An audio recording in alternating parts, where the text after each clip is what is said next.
Hey, this is Mad Movie Mark on Mad Movie Mark Movie Review. Thank you for joining me as I review the 1927 silent slash talkie musical, The Jazz Singer.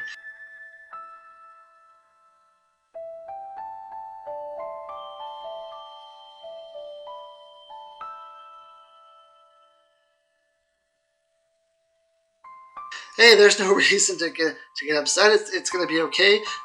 This is going to be a great review, right? About a great movie, one of the greatest movies in the history of cinema. Uh, Maybe you should get a little bit upset. Actually, if this is your first time joining me, I'm reviewing all the movies on the 1001 movie you must see before you die list. This apparently is the most updated edition. So this atrocity of a movie is famous for being the first talkie ever, which means it was the first film to have synced audio and video. Most of that audio comes from Al Jolson's show tunes, which he loves to sing in this movie, but some of it comes from him saying one-liners and little clips of audio which were not supposed to be in the movie. But with Al Jolson, you can't keep an animal caged. When you tell him there's a chance for sound, there's a chance for people to hear his voice, he gives it to them, whether they want it or not. And the director decided to keep it in the film because it fits and because it probably wasn't going to cost them too much more money than they were already spending. Now, besides Al Jolson, who plays Jakie Robinowitz, I think that's how you pronounce his name, later he will be known as Jack Robin. We also have May McCovey, who plays his girlfriend, Warner Oland, who plays his father, and Eugene Bessier, who plays his mother. Now, in this movie, his father is a cantor, which means he is a singer in a Jewish synagogue, and he comes from a line of cantors, I think like 5 generations, they said. And his father expects him to also be a cantor. But little Jakie, he has a song in his heart, he has a tear in his voice, and he has a love for jazz music. He does not want anything to do with singing music from his heritage. His father learns that he is singing at a jazz club when he's like 10 years old. He's in there having fun, dancing around, singing. And when he gets home, he says, "Look at Jakie, you have been a very bad religious Jew because you are singing jazz music instead of music of our people. And I will not allow you to disgrace our religion. So get in that bedroom and I'm going to beat you upside the head silly," is what he says. "I'm going to show you what being a good religious person is. Get in that bedroom so I can beat the heck out of you." Now, Jakie says, "If you beat me, Papa, I'm going to leave and you're never going to see this face again." And of course, the dad doesn't care, slash doesn't believe him. And the mom says, "Oh no, we will never see our boy again." And Jakie leaves, and somehow he survives the mean streets of New York at the age of 10 in the 1920s. Is this the Depression era? He survived the Depression, apparently, in New York, and grows up to be a very successful singer at nightclubs. And in fact, he meets his girlfriend at a nightclub, and she ends up going to Broadway. She gets invited to Broadway, and she gives the good word about her boyfriend at Broadway, and they invite him there too, so he also goes to Broadway.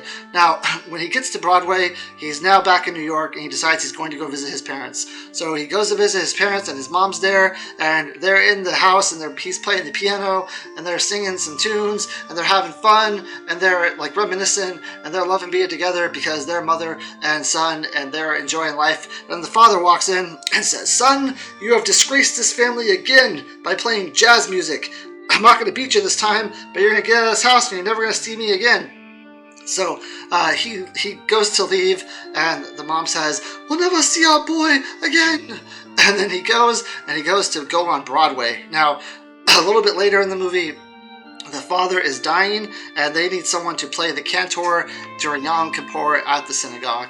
And unfortunately, little Jakie, who is now Jack Robin, he changed his name, is not available because he is trying to make it big, and he has a dress rehearsal the next day for this play that they're putting on. Now, the mother and the friend come to the Broadway show, and they beg him. They say, "Your father is dying. You must come. You must play in the synagogue. You must do what your religion asks you to do." And of course, his girlfriend and his boss hear that his father is dying, and they say, "You can't go see your dying father. We have a show to put on. And these girls, they're good at dancing, but they're nothing like your voice, son. We need that voice. We need you to go out there, and we need you to sing your little heart out. Now, I saw the way these girls dance, and he's probably right, but Al Jolson in this movie is nothing to cheer about either. So, I mean, the show's going to be a flop anyway, basically. Now, this is the point in the movie where Al Jolson decides to put on some blackface. If you've seen some of my reviews before, you know that I understand that people say that this is like part of the times, and but the problem with these movies, when I hear that, is that this blackface doesn't even fit into the movie. It's my problem. So he puts on blackface and he sings a song about his mother and about like how he loves his mother and stuff, which fits with the movie. Yes, it fits perfectly with what's happening in the movie. But if you look at the Broadway play that they're putting on, the scene before this, it was a bunch of girls dancing with tennis rackets and tennis skirts. And then he jumps on stage in blackface and starts singing about his mom.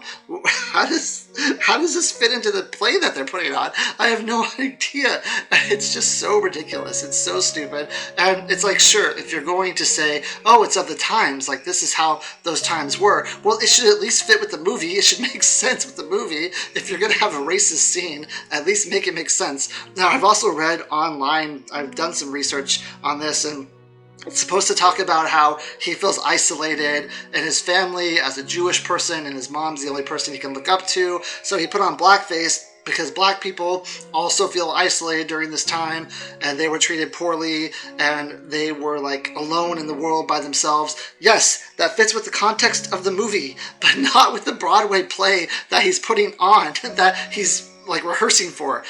It makes no sense. I have no reason to believe that these girls in with tennis rackets and tennis shorts dancing on stage have anything to do with what's going on with what's being sung on the stage. It is so ridiculous. So anyway, he sings this song.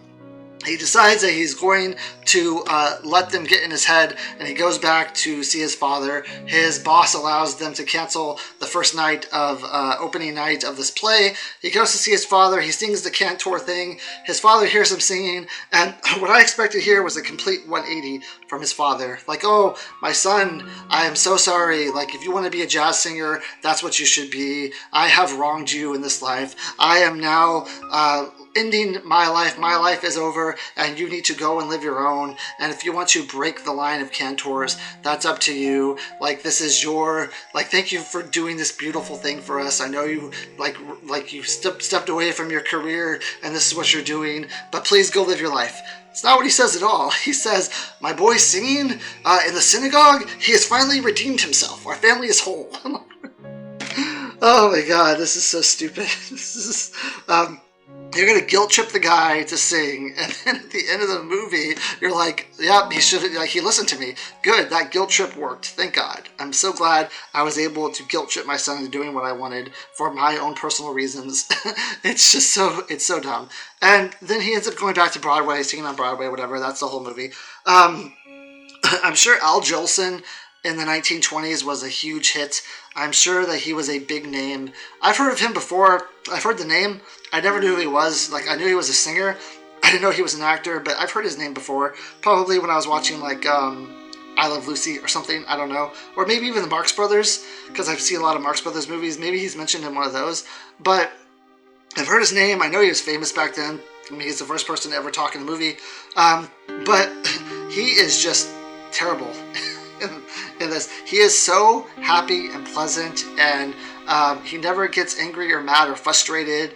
There's no acting range here. It is. I realize, like, this is the very first acting we've ever seen in a movie. It's the very beginning of acting ever. But come on, maybe he's being pleasant because he wants the movie to do well, and he wants it to be a happy-go-lucky movie and stuff, but it's just annoying. If you look at it today, it's just annoying the way he portrays his character, the way his acting is. I was so bothered by it throughout the entire movie, and the rest of the people are fine. There's nothing. I think that Eugene Bessier is probably the second, probably the best actress in this movie with her range and her ability to show emotion. Even though she doesn't really say anything, she's the one who is really, like, is really upset emotionally about what's going on, and I thought she did a really good job in this movie.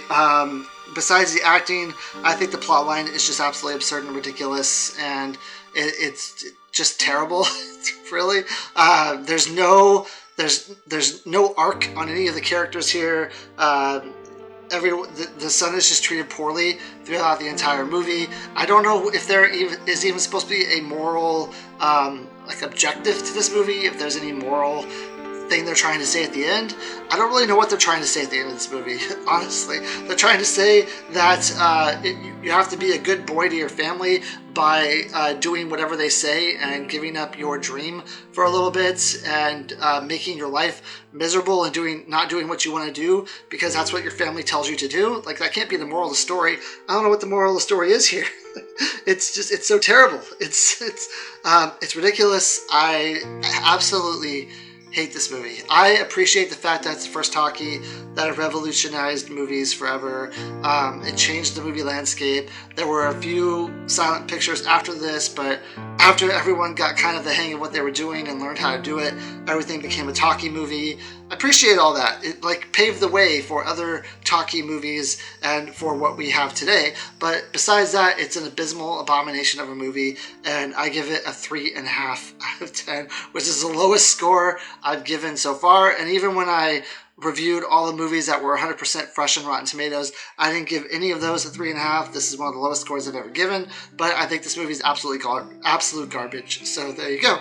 I hope you join me next time when I review a 5.5 hour movie called Napoleon. Thank you. Have a great day.